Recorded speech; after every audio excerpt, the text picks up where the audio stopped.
Shalom, selamat pagi saudara-saudariku yang dikasihi Yesus Kristus Sang Juru Selamat. Kita berjumpa lagi dalam Renungan Pagi bersama Pendeta Drison Ginting. Semoga firman Tuhan bersama Anda hari ini. Shalom saudara yang kekasih dalam nama Tuhan. Renungan pagi kita pada hari ini Rabu 3 November 2021 dengan judul Bait Allah harus menerima perhatian yang tetap. Ayatnya di dalam 2 Korintus 6 ayat 16. Karena kita adalah bait dari Allah yang hidup menurut firman Allah ini. Aku akan diam bersama-sama dengan mereka dan hidup di tengah-tengah mereka. Dan aku akan menjadi Allah mereka dan mereka akan menjadi umatku. Kita harus mematuhi hukum kerajaannya. Membuat diri kita menjadi yang mungkin bagi kita. Dengan sungguh-sungguh kita harus memupuk kekuatan tertinggi dari keberadaan kita, mengingat bahwa kita adalah milik Allah, bangunan Allah. Kita dituntut untuk meningkat setiap hari, bahkan di dunia yang penuh dosa dan kesedihan ini. Kita dapat dengan sungguh-sungguh, dengan upaya yang gigih, naik ke kebergunaan spiritual yang tertinggi. Kita harus menyenangkan Tuhan. Ini bisa kita lakukan karena Henokh menyenangkan Allah meskipun hidup di zaman yang merosot, dan ada Henokh-Henokh di zaman kita sekarang ini. Tubuh manusia, bangunan Tuhan, bait sucinya, membutuhkan penata layanan yang dekat, berjaga-jaga dan waspada. Bersama dengan Daud, kita dapat berseru, kejadianku dahsyat dan ajaib. Ajaib apa yang kau buat? Apa yang dibuat Allah harus dipelihara agar dapat diungkapkan untuk mereka yang murtad bahwa pria dan wanita adalah bait suci Allah yang hidup. Kesempurnaan watak yang dituntut Allah adalah membuat segala aspek kehidupan sebagai bait suci untuk berdiamnya Roh Kudus. Tuhan membutuhkan pelayanan dari seluruh mesin manusia. Ia menginginkan pria dan wanita untuk menjadi seseorang yang melakukan sesuatu yang mungkin dapat mereka lakukan sesuai kesanggupan yang Allah berikan. Semua bagian harus dijalankan atau layanan ini kurang memenuhi.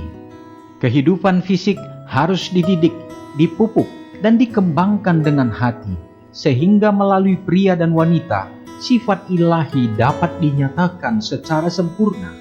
Dia mengharapkan mereka untuk menggunakan setiap kekuatan, pertimbangan baginya. Mereka harus memberikan apa yang direncanakan Allah, tempat yang tertinggi bagi hati nurani. Kekuatan mental dan fisik dengan kasih harus diperlakukan sedemikian rupa sehingga mereka dapat mencapai efisiensi tertinggi. Saudara yang kekasih dalam nama Tuhan, adalah lanjutan daripada pekabaran firman Tuhan di hari yang kemarin. Bagaimana dikatakan sekarang ini bagi kita adalah bait Allah harus menerima perhatian yang tetap. Janjinya bagi kita sangat indah karena Allah ingin berdiam dalam hidup kita dan kita dipanggil untuk menjadi umat-Nya. Tidak lain dengan cara kita menyiapkan tempat hati kita untuk layak didiami oleh Roh-Nya. Tidak ada satu pilihan bagi kita untuk membiarkan hati kita akan kosong, tetapi selalu akan terisi. Tetapi menjadi pilihan yang pasti adalah apakah itu roh Allah atau justru roh setan yang akan diam di dalamnya. Jikalau roh Allah ada di dalam hati kita, maka kuasa yang lain tidak akan bisa mendiaminya. Satu hal yang penting bagi kita untuk kita dapat pahami, kita harus menjalani satu proses untuk dapat membuat tubuh kita menjadi tempat Kristus dengan cara adanya didikan, dipupuk, dan dikembangkan di dalam hati kita. Semoga kita akan semakin disempurnakan. Mari kita sama-sama berdoa. Bapa yang bertahta di dalam kerajaan surga, kami puji Engkau ya Tuhan pada hari ini, di hari yang baru yang Tuhan berikan. Berikanlah semangat yang baru juga bagi kami dengan kuasa Roh Kudus-Mu ya Tuhan. Karena kami menyadari kejadian kami dahsyat dan Tuhan memiliki rencana yang terindah di dalam pemulihan umat-umat-Mu untuk menjadi serupa dengan karakter Kristus. Di saat ini ya Tuhan, kami sangat bersyukur oleh karena berkat Tuhan untuk kami dapat menjalani hari-hari kami lebih baik lagi di saat-saat pandemi yang semakin meredah. Dan tentunya ini menjadi satu hari yang indah untuk dengan penuh pengharapan kami bisa kembali melakukan kegiatan aktivitas. Tapi biarlah semua ya Bapa, kami tetap bersandar kepada Tuhan. Biarlah Engkau akan memberikan kesehatan dan kekuatan bagi kami umat-umat-Mu.